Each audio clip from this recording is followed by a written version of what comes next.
dignitaries on the dais and the very esteemed audience in this room. I think the media have left because they don't have time to listen to words. Actually, that is our problem. Uh, what we have been doing since the beginning of this program is to use words. So words are actually very powerful. But do we really reflect on the words we use every single day? I think we don't, because we have become so used to spewing out words day in, day out. We hardly reflect on whether those words have an impact onto those we address, or they have become empty words or mere rhetoric like politicians use. I've come from Meghalaya, where we are heading for the elections on Monday, 27th of February, and you can actually see how meaningless words have become for the political class. I'm sorry to say that if there's anyone in politics here. We are here to pay tribute to Mr. Munin Barkotoki, who is referred to as a conscientious writer, literature, and journalist.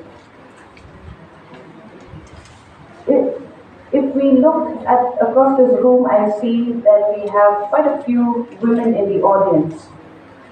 We women have been used to words that are disempowering, words that are put down words, words that tell us we are not good enough, words that use don't.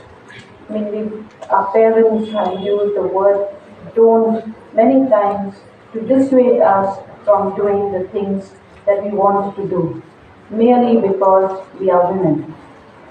So, I don't know how embedded those don't words have become in our psyche.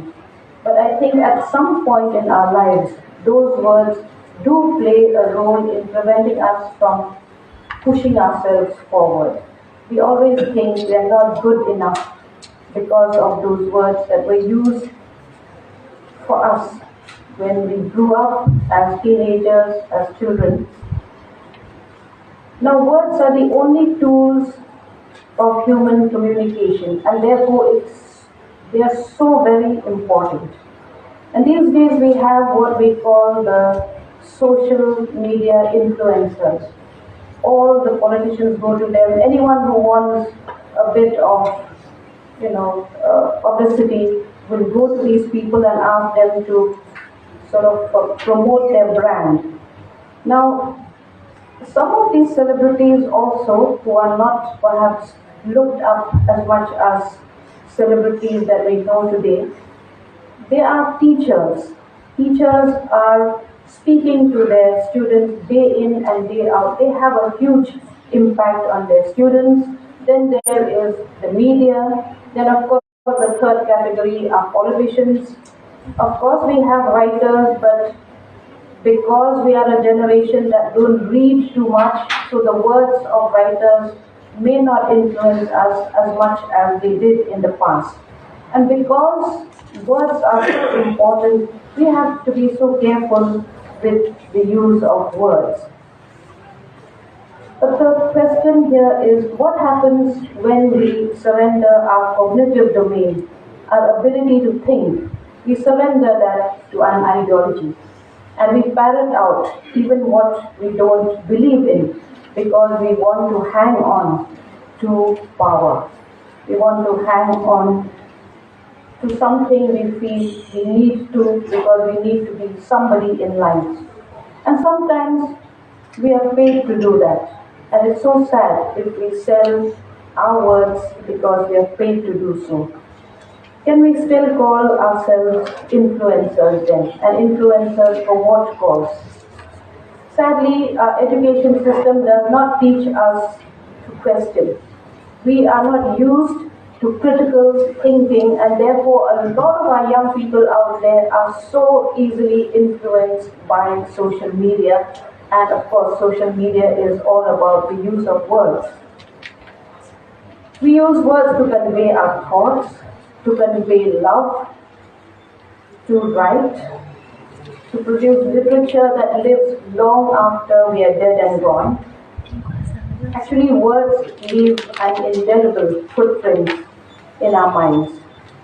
And as speakers, teachers, and anyone who uses words to influence, we should leave behind a whole range of feelings in listeners. And those feelings should actually be empathy, should be caring, should be nurturing, not in the very least hatred. But what we hear today is a lot of hate speech, and I will come to that a little bit later.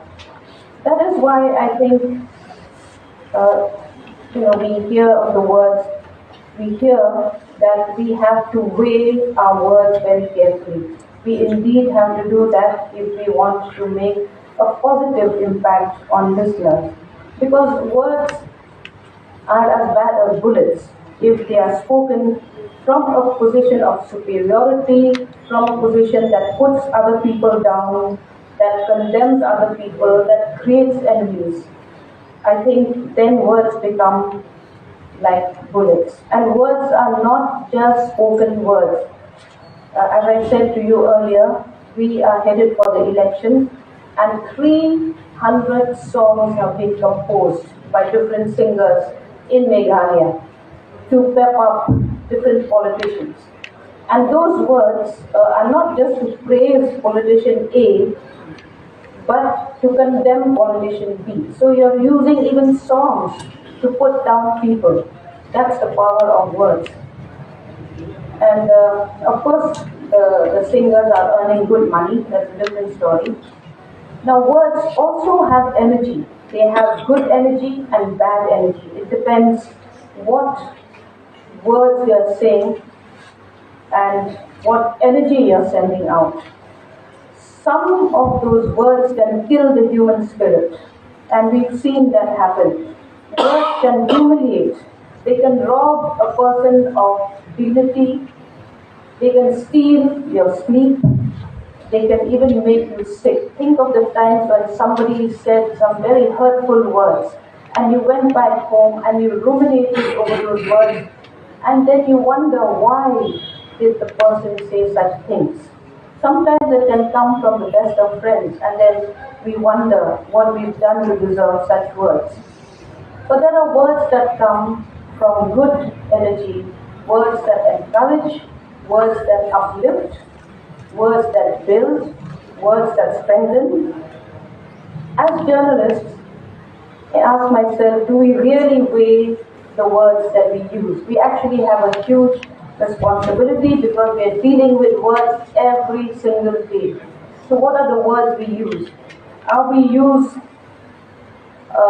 words that sort of, provoke people who read to do something good, or do we provoke them to hatred, or do we provoke them into a sense of helplessness, into a sense of dystopia? So I think journalists more than ever, because we are so enslaved by the world of words, have to be even more careful in how we use them, because the power of the media is phenomenal. We can spread confusion, we can sensationalize a story, turn it into a gossip, and we can also create hatred. We're watching the media today. We are watching what we call national television, and you know how some channels, when you watch them, you feel your blood pressure going up. At least I do. So that sort of media spreads hatred. Do we really want to listen and to watch those sort of media? But it's there. And if those media houses are running, it is because they still have a huge following. What do we see politicians doing today? There's a lot of finger pointing, finger waving, and body language of arrogance, speeches that are laden with sarcasm. There is a dumbing down of the opponents. It never used to be so bad, even at the best of times. Of course, there are political rivals everywhere, but at no time have people used the language of politics to make others feel so small. And I think there is a sort of a strategy in making people feel small, people feel defenseless, people feel vulnerable, because then we begin to look for a savior. And who is the savior? You guessed it.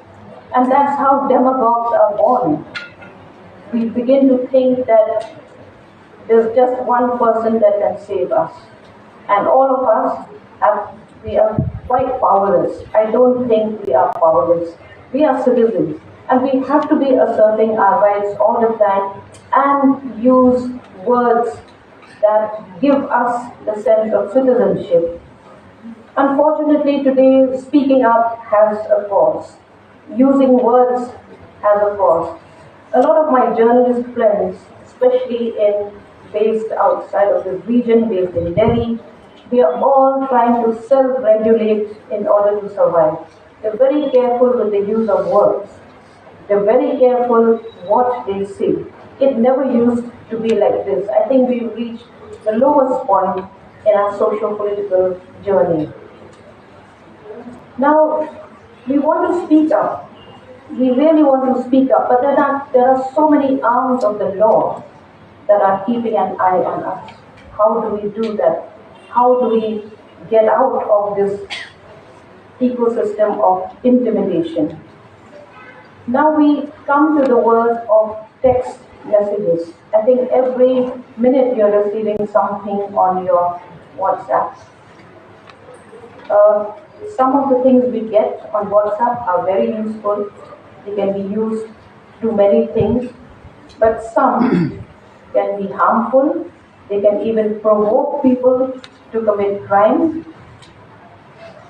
And the reason why text messages are very, complicated is because it comes on your little smartphone. You don't see the body language of the person sending it to you. There is no tone of voice, there's no emotion, there's no facial expression. So you're just sort of reading that message and constructing meaning out of that message without seeing who the sender is. That's even more dangerous. And therefore, I think it's very important to be circumspect, because the receiver cannot interact with the sender. That's the word today. Then we've heard a lot about hate speech in these years from 2014 onwards. What does hate speech do? It promotes fear, it promotes division, it promotes suspicion, and it is used to provoke what we call an in-group, a group that believes in the same ideology, to create an out-group which is the enemy out there. And that in-group is used to promote a political ideology. Then we are also, bombarded by misinformation and disinformation. Misinformation is information that is wrongly sent. The sender doesn't know that it's fake news or something. But disinformation is calculated to be fake news that goes around as the real news. It's sort of a false assertion, and it's being spread intentionally and knowingly. And these are the things we need to be careful about, because again, we are looking at words. And I don't know whether you have noticed it, but when the message is false and it is built around fear, then it spreads even faster. And that message soon goes viral. And this is how mobs are mobilized to kill and to lynch. Hate speech uses words to vilify a group of people, because they belong to a certain religious identity, so they are vilified as the enemy.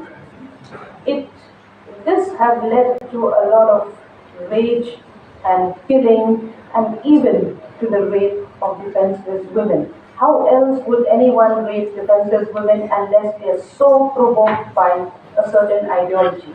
And for all of that, we are using words. For the people who promote that sort of hate are using words. They use all kinds of jargons to make that in-group feel it is under threat, to make that in-group feel that it needs to retaliate. And very often we find today that we are using patriotism and nationalism also as weapons. We've read history and we know that in some countries like Rwanda, Cambodia for instance, the out-group is demonized. The words like vermins are used for them, pests are used. And then that's why you had in Rwanda what was called Operation Insecticide, meaning to remove that out-group from the in-group. How dangerous is that? In Cambodia, you have people who are enemies of the Khmer Rouge being called microbes, being reduced to a sickness, and then being told that they need to be eliminated lest they rot us from within. I mean, just think of the power of words. In Cambodia, there were leaders who said, what is infested, meaning those out-groups are the people who infest the in-group. What is infested must be cut. What is rotten must be removed. We just think of how demeaning these words are. So today we find that language is being used more as an exclusionary tool. And I think as thinking people in this room, we have to be really, really careful what we consume. We have, I think, those who write regularly, those who write columns, even what you post on Facebook, I think we've toned down our feelings to a great extent. Therefore, as a result, we are using banal language, which doesn't really mean anything, which doesn't really carry our passions. And what are words without passion? So are we losing our soul? Are we losing our right to free thinking? This is a thought I will leave with you today, a question that we need to ruminate on. Thank you very much for listening.